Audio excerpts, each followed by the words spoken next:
How are you? Good. I'll let my staff get settled. There's a lot of news today, so I look forward to taking your questions. Good to see you.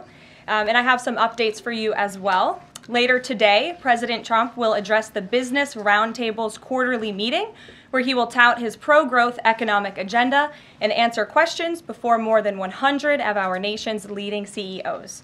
In fact, it's the largest attendance ever for this event because business leaders are so eager and encouraged by President Trump's return to Washington. This follows President Trump's roundtable yesterday with the Technology CEO Council here at the White House, where he met with key leaders in the technology industry. And last night, President Trump also held an official swearing-in ceremony in the Oval Office for Sean Curran, who is now the 28th Director of the United States Secret Service. Sean demonstrated unbelievable bravery under gunfire in Butler, Pennsylvania this past July when an assassin tried to kill President Trump. As someone who got to know Sean personally throughout the campaign last year, I can say unequivocally that there is nobody better suited for this important role. And following the confirmation of Labor Secretary Lori Chavez DeRomer last night, the Senate has now confirmed 21 of President Trump's well-qualified cabinet-level nominees, far outpacing the previous administration. And looking ahead, tomorrow, the president will welcome the Taoiseach Micheál Martin of Ireland for the annual White House Shamrock ceremony. And Thursday, President Trump will welcome the NATO Secretary General for a working meeting and lunch. On the economy, February's jobs report was good news for America, particularly our manufacturing sector. The manufacturing sector gained 10,000 new jobs in just 1 month under President Trump. This rebound was led by the automobile sector, where we saw 9,000 new auto jobs created already. That is the most auto jobs added to the economy in 15 months. This was a complete turnaround from the Biden administration, where we were losing an average of 9,000 manufacturing jobs per month last year. Reuters is out with a report that a number of companies are now looking at expanding their presence or bringing their businesses into America because of President Trump's policies. And just moments ago, before coming out here, I saw another report by Reuters revealing that Merck has opened a $1 billion facility at its North Carolina site. This is just the latest pharmaceutical company to boost its U.S. manufacturing in lieu of President Trump's tariffs. This announcement follows Eli Lilly's plans to invest at least $27 billion to build 4 new manufacturing plants here in the United States. And Pfizer has also said it's considering moving their manufacturing overseas right here to the United States of America.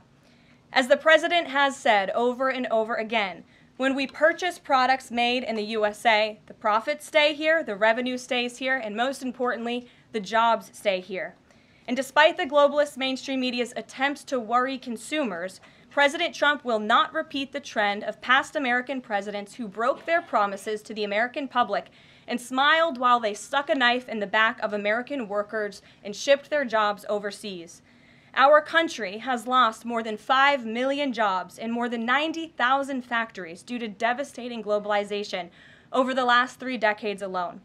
North Carolina lost 300,000 manufacturing jobs, including 60% of its furniture manufacturing jobs in the years following NAFTA. And in Michigan, globalist policies destroyed 250,000 jobs, including 40% of the auto industry, which again we know is clawing back because of President Trump's action already. These are harrowing statistics that represent countless towns and families who have been completely destroyed. But the America Last globalist era is ending under President Trump. He will no longer allow our country and our workers, our hard-working American families, to be ripped off. On another very important issue for the president, he continues to work hard to secure the border. If you missed it yesterday, CBP launched an enhanced home mobile app with a new feature, the Intent to Depart, which offers unlawfully present aliens or those aliens whose parole has been revoked an orderly and defined process to notify the U.S. government of their intent to depart the country. The CBP Home app strengthens our mission to secure the border and provides illegal aliens with a straightforward way to leave now before facing much harsher consequences later. A new report from Bloomberg just found that the number of aliens trying to reach our country by traveling through the jungle to Central America dropped a whopping 99% last month. And this follows the incredible news that illegal border crossings plummeted last month as well, down 94% at our southern border from last February under the Biden administration. As President Trump made clear during his historic address to Congress, we must finish this job and continue to carry out the largest deportation campaign in American history. And that is why the president fully endorses the continuing resolution that is before Congress and was negotiated by Speaker Johnson. He is encouraging all Republicans to vote yes on this clean CR, which freezes funding at current levels and will prevent the Democrats from getting their long-awaited government shutdown. Voting against this CR will hurt the American people and kill the incredible momentum that President Trump has built over the past 51 days. And lastly, before I take questions, I would like to commend the Washington Post, who I believe is in the room today. According to a new report from Axios, the Washington Post is overhauling their newsroom structure. It appears that the mainstream media, including the Post, is finally learning that having disdain for more than half of the country who supports this president does not help you sell newspapers. It's not a very good business model. And that's why we have people in our new media seat. And today we have Sargar Anetti, who is the host of Breaking Points, a popular political YouTube news and podcast show that has racked up nearly 1 billion views on YouTube, several hundred million podcast downloads since its launch in June 2021. He's also a former member of the White House Correspondents Association, but is now a part of the thriving independent media. We're very happy to have you with us here today. Why don't you kick off our briefing? Thank you. Really appreciate you having me, Karoline. A couple of questions for you, if I may. First on the stock market. So currently it's the 25th anniversary today of the dot-com bubble crash. There's a lot of concern for a lot of Americans right now about the state of the economy. President Trump has refused to rule out a recession. Secretary Lutnick, however, has told us there will not be one. So can the White House just tell and assure Americans today that there's not going to be a recession? Well, there's a lot to unpack there. So let me start by saying that, first of all, when it comes to the stock market, the numbers that we see today, the numbers we saw yesterday, the numbers we'll see tomorrow are a snapshot of a moment in time. And as President Trump has said, and I'm here to echo the remarks of this president of this White House, we are in a period of economic transition. We are in a period of transition from the mess that was created under Joe Biden in the previous administration. Joe Biden left this country in an economic disaster. Several statistics to point out. The delinquency rate on credit card loans increased 63% under Joe Biden, hitting a near 12-year high. Under Joe Biden, all net job growth went to foreign-born Americans. Real wages declined by 1.5% under Joe Biden. And as we all know, and this administration continues to combat, prices soared more than 20% under Joe Biden because of his reckless spending and economic policies. So we are in a period of transition from that economic nightmare under a president who had no idea what he was doing, never held a private sector job in his life, into a golden age of American manufacturing under a businessman and a deal maker in chief in President Donald J. Trump, who is implementing the formula that we know works. Look at President Trump's results in his first term. If people are looking for certainty, they should look at the record of this president. That's why the American people re-elected him back to this office. And look at everything that President Trump has already done and his team has already done in just 51 days. The massive efforts to deregulate. Tax cuts, which we need Congress to pass the Trump economic agenda, the Trump tax cuts, which will unleash economic growth. And the president also addressed this directly, I will point out as well, when you look at what he said on Air Force One. And he said he wants the American people to have so much money in their pockets they don't even know what to do with it. That's the intent of this administration, and we're working very hard every day on that goal. Second question on the CR. So President Trump came out today in a primary challenge against Congressman Thomas Massie. Congressman Massie's been a supporter of DOGE. He's been a supporter of Make America Healthy Again. What kind of message is this White House sending against a congressman who's sticking up for principles that he's long held in the chamber and voting against continuing resolution and spending? I think the president has made it very clear that he believes it's critical for conservatives and Republicans, and frankly all members of Congress, to get behind this continuing resolution to keep the government funded. The president wants to continue the momentum that he has built over the last 51 days.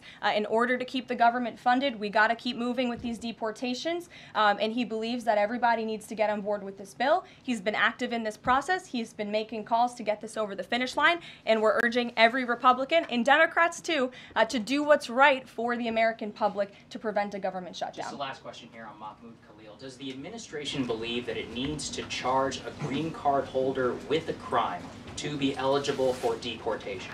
Well, in fact, Secretary Rubio reserves the right to revoke the visa of Mahmoud Khalil, and I'm glad you brought this up. Under the Immigration and Nationality Act, the Secretary of State has the right to revoke a green card or a visa for individuals who serve or are adversarial to the foreign policy and national security interests of the United States of America.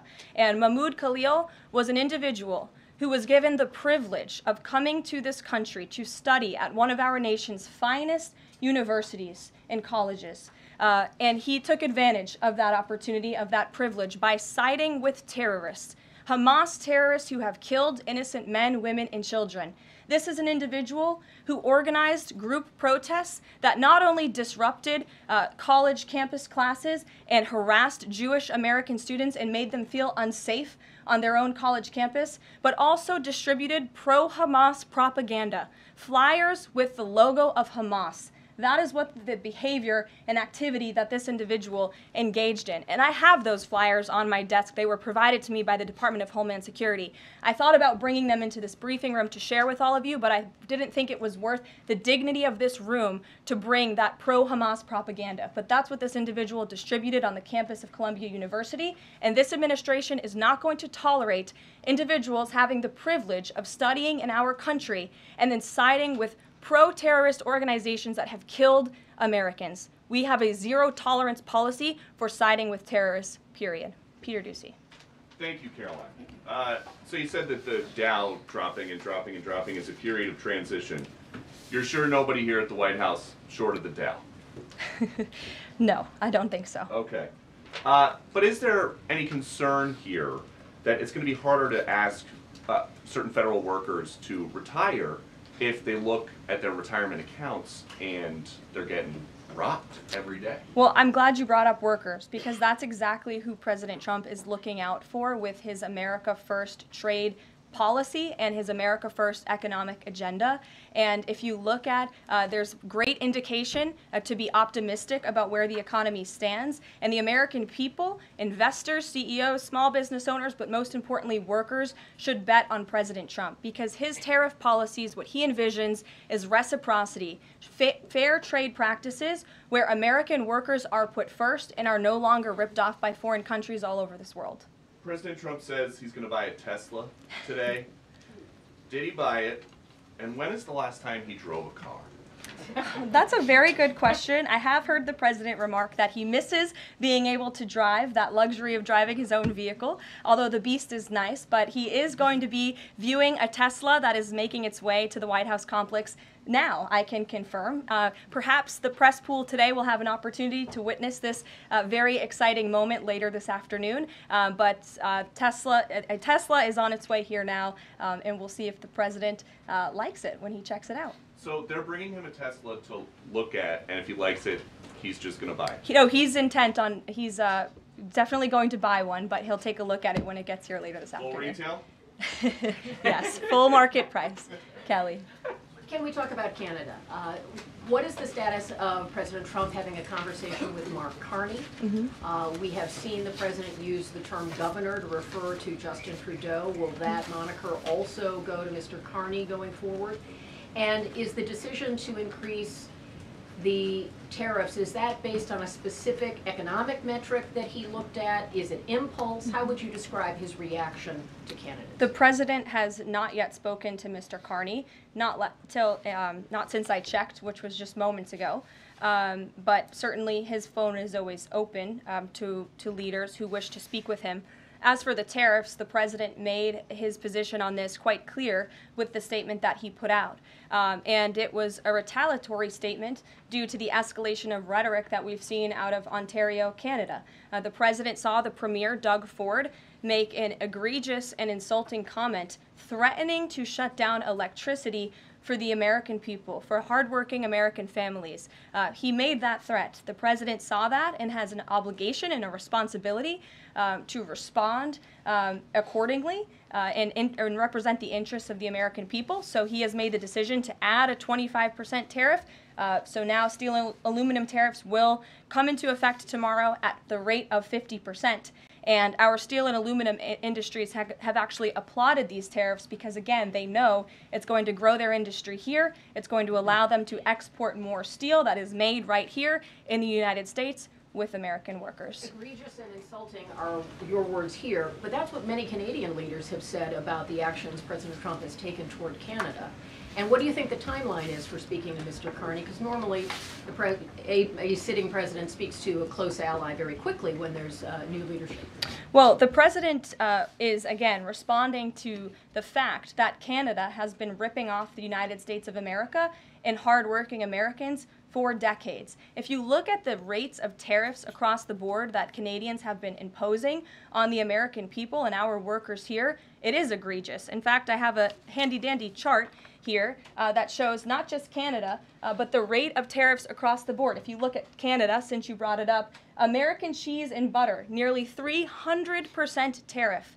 You look at India, 150% tariff on American alcohol. You think that's helping Kentucky bourbon be exported into India? I don't think so. 100% tariff on agricultural products from India. Look at Japan, tariffing rice, 700%. President Trump believes in reciprocity, and it is about dang time that we have a president who actually looks out for the interests of American businesses and workers. And all he's asking for at the end of the day are fair and balanced trade practices, and unfortunately, Canada has not been treating us very fairly at all over the past several decades. To the woman in the purple, because I saw you were making a face at my previous answer, so what's going on? Well, actually, I have a couple of questions. At the core of pro-Palestinian protests on college campuses and elsewhere is a demand to end the war in Gaza, a goal that this administration actually supports and has pursued. So why has this not been acknowledged or highlighted even? Because these colleges and these protests have again put out Hamas propaganda. The flyers that have been distributed call for violence. The flyers that have been distributed have the logo of an organization that has held Americans hostage, that murdered innocent babies, that murdered men, women, and children. They are a designated foreign terrorist organization, and we are not going to tolerate non-citizens, foreigners who come here on a visa engaging in such behavior, siding with terrorists. And the Secretary of State reserves the authority to revoke the green card or the visa of an individual who serves as an actually it says right here, reasonable grounds to believe that the alien's presence or activities in the United States would have potentially serious adverse foreign policy consequences to the United States. And I think siding with Hamas makes that quite clear. Secretary Rubio exercised that authority, and we fully believe that we are going to move forward with more arrests, as President Trump previewed in his statement yesterday. Ed. Yeah, thanks. Go ahead. So are there conversations between the administration and the Canadians going on over this tariff? Because the Ontario Premier says the next step is to cut off electricity to the U.S. And the president put out a statement after seeing those comments and said that it would be there would be grave consequences imposed on Canada if they think about shutting off electricity for the United States of America and our citizens. And the president is also determined to ensure that we are depending on American electricity, not the electricity production of foreign nations, including our allies in Canada. As for conversations, there is continued correspondence between the president's team, particularly Secretary Lutnick, and the Canadians as well. And in the market reaction, how do you sell to the American people then, after they're looking at what's happening in the markets this week, and say that the tariff policy long term is something good? Well, just think about what the tariff policy long-term will do for our country. I think many of us probably grew up in small towns. I know at least I did, and the main street in my small town looks a heck of a lot worse than it probably did decades ago before I was alive. At least my parents and grandparents tell me so. And I know many Americans feel that same way. What the president envisions for this country is for the United States of America to be a manufacturing superpower, where there are American factories and businesses owned by Americans, producing goods that we are exporting to the rest of the world. Those revenues will stay here. It will increase wages for people here in our great country. It will ensure our national security, and it will boost the morale of the American people to have thriving industries again. Think about Detroit, Michigan. Think about North Carolina, as I mentioned, that used to have a thriving furniture industry that no longer exists because of the globalist trade policies of previous and past administrations. And the American people gave the president a tremendous opportunity to restore American greatness and restore our manufacturing dominance, and he's intent on doing just that. John.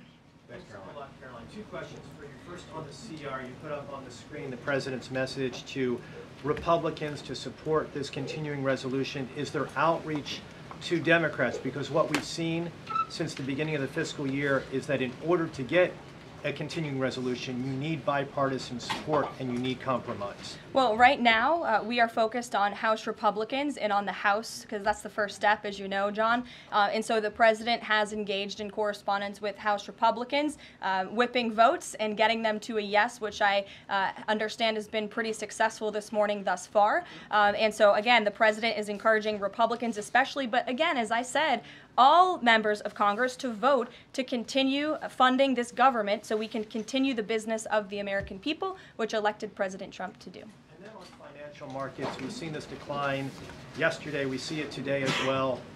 It seems that the read on the president's policies is one in which they do not have confidence in his trade tariffs policy.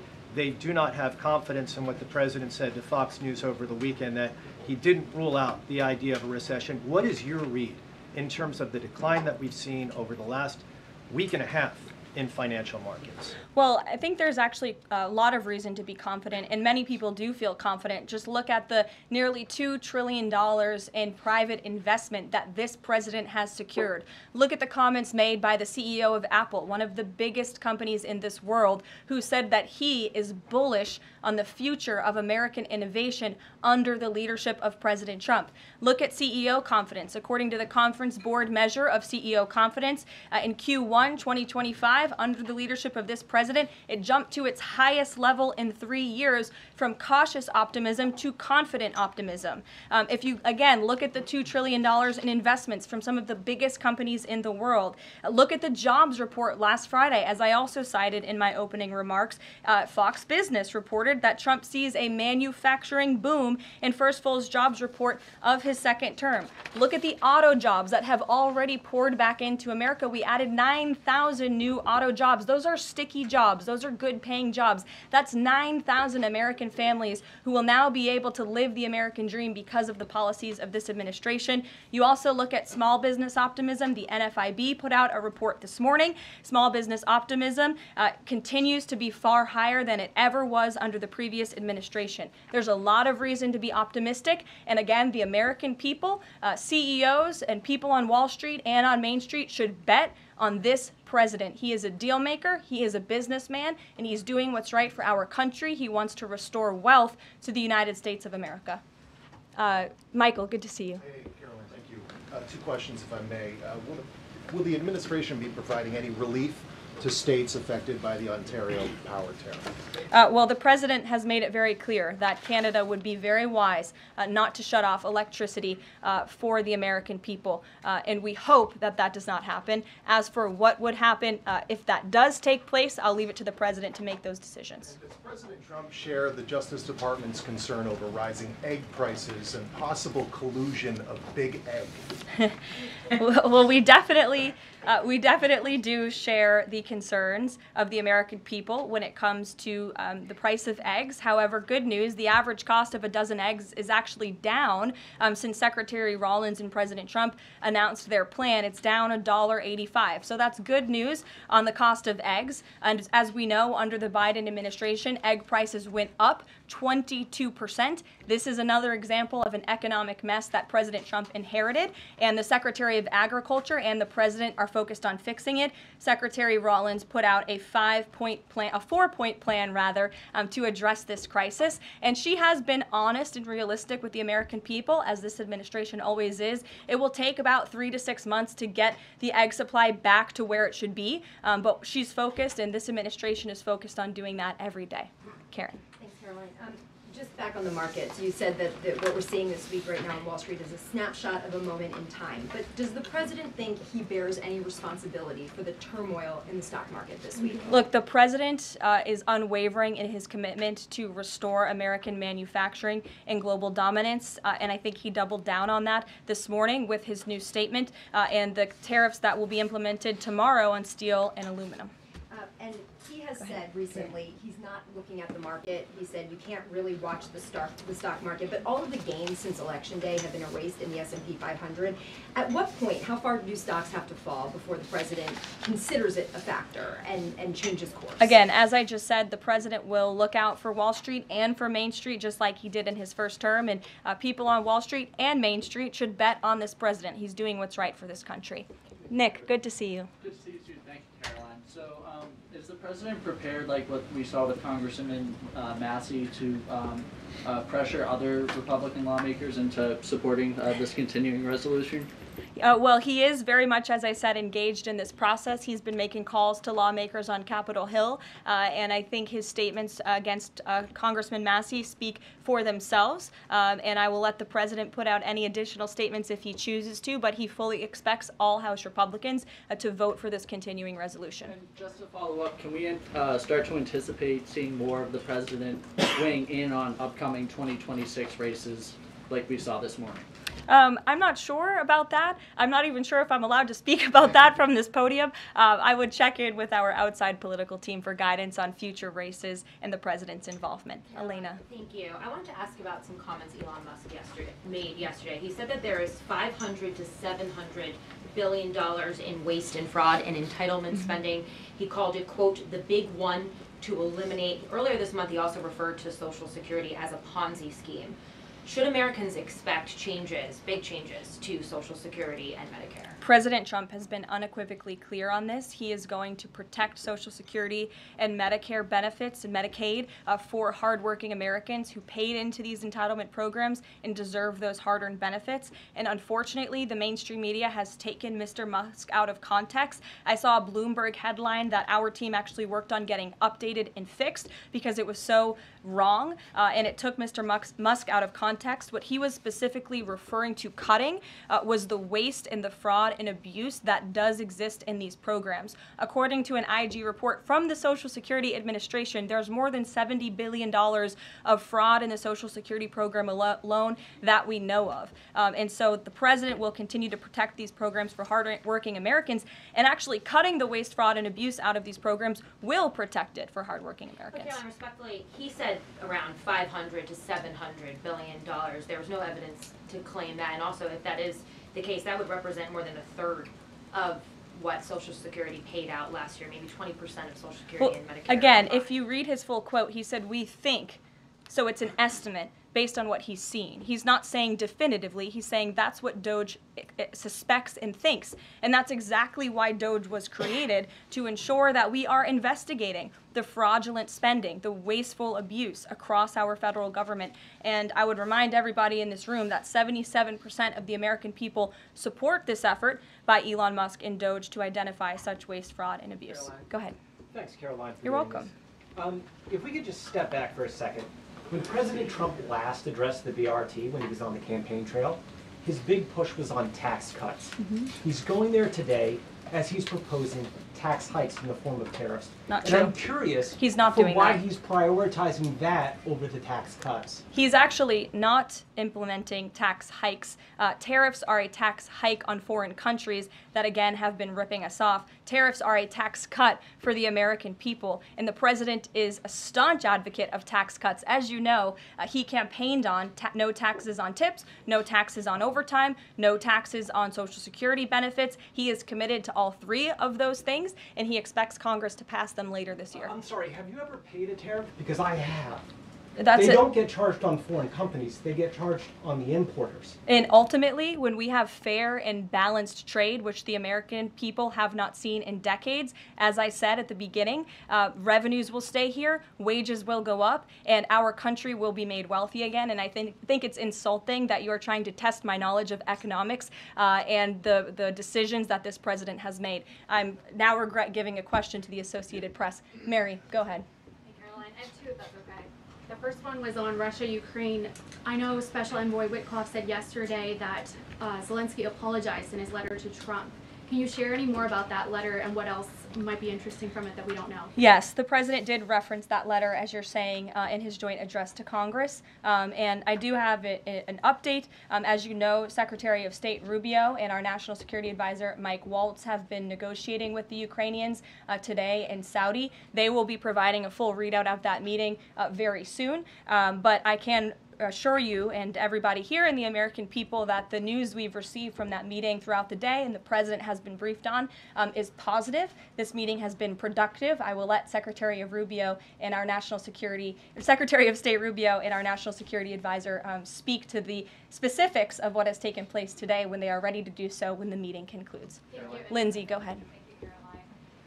Referring to Mahmoud Khalil, the president has said this is the first of many arrests like this. Does the administration have a rough estimate of how many arrests you're planning to make similar? I don't have an estimate. I do know that DHS, based on very good intel that they have gathered at the direction of the president's executive order, which made it very clear to the Department of Homeland Security that engaging, as I said, in anti-American, anti-Semitic, pro-Hamas protests will not be tolerated. So since the president signed that executive order and since Secretary of Known has taken the oath at DHS, they have been using intelligence to identify individuals on our nation's colleges and universities, on our college campuses, who have engaged in such behavior and activity, and especially illegal activity. And so I don't have a readout on how many arrests will come, but I do know that DHS is actively working on it.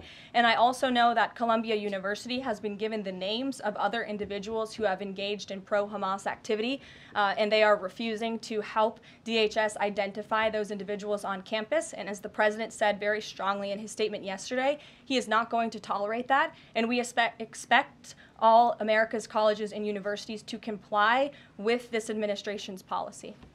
Jasmine. Thank you so much, Caroline, for the question. On Canada, after all of these threats to increase tariffs or turn off electricity, I wonder, does this administration still consider Canada to be a close ally of the United States? Well, I think Canada is a neighbor. They are a partner. They have always been an ally. Perhaps they are becoming a competitor now. But as the president also laid out in his Truth Social post today, he believes that Canadians would benefit greatly from becoming the 51st state of the United States of America. And I actually looked into some of the research about the cost of living in Canada, and the cost of living is much higher than it is here in the United States of America. The average cost of a home in Canada is much higher. In Quebec, the highest tax rate for an income of $150,000 or more is 53.3%, more than half of Canadians' incomes they are being taxed on. So the president has made it clear that he believes Canadians would be better served economically, militarily, if they were to become the 51st state of the United States of America. Reagan. Thank you, Caroline. A week ago, Attorney General Bondi said a truckload of Epstein files had been delivered to her office from the SDNY. When can we expect those files to be released to the public? I would defer you to the Department of Justice. I don't have a timeline here. Do you have any update on the JFK files? I don't at this moment. Again, I would defer you to our DNI director, Tulsi Gabbard, and also the Department of Justice. I know that they are working on that diligently, as the president requested them to do. Christian. Thanks, Caroline. Two questions since we've been talking about tariffs. Have there been any updates on standing up the External Revenue Service to collect revenue from that? Well, we need reciprocal tariffs to go into effect first, and as you know, the president will be rolling those out on April 2nd, and then the next start of that process is collecting that revenue to ultimately create the External Revenue Service, which Secretary Lutnick is working very hard on and is quite enthusiastic about, if you have noticed from his media interviews. Can the president do that through executive action, or will it require legislation? Well, the president already signed an executive order to direct the Secretary of Commerce to establish the External Revenue Service, or at least to identify ways in which it can be done. I would defer you to the Department of Commerce for more on specifics on that. Sure, in the back. Thank you very much, Caroline. I have questions on South Korea and North Korea. First question, as you know, South Korean President Yoon has been released from illegal detention. What is the reaction of the United States as an ally? Is there a possibility of a summit with President Trump when President Yoon returns? Second question on North Korea. North Korea launched the several ballistic missiles into the west coast yesterday. What is the White House's reaction on this? Sure. Yes, I'll start with your question on North Korea. We condemn these actions and we call on North Korea to stop their unlawful and destabilizing actions. As for South Korea, the U.S. and Republic of Korea's alliance is ironclad, and the Trump administration remains in close contact with our South Korean counterparts as we work together to promote a free and open Indo-Pacific. Sure. Question you didn't answer that release of South Korean president from jail. I don't have anything on that, but I can certainly check in with the National Security Council and get back to you. Sure, good to see you. Press Secretary, many are concerned about the validity of President Biden's official actions and also his pardons of the possible criminal actions of individuals such as his family members and Liz Cheney, as information is emerging that many of his official actions were auto-signed, possibly even the pardons, and without his knowledge or consent. Does the White House have any information available currently that Biden was actually the one that approved and signed those pardons? And second question, will the DOJ investigate whether President Biden's cognitive decline allowed unelected staff to push through radical policy and pardons without his knowing approval? I don't know the answer to that question, but I can check in with our folks here who may know the answer to that question and get back to you. Dasha, go ahead. Caroline, you did a great job articulating the vision that President Trump has for what he believes his tariffs can do in terms of bringing jobs back to the United States. I asked you last week about how much Americans might need to buckle up for some short-term pain, a conversation that with the President and Treasury Secretary Scott Bessent have had with the people. I'm wondering,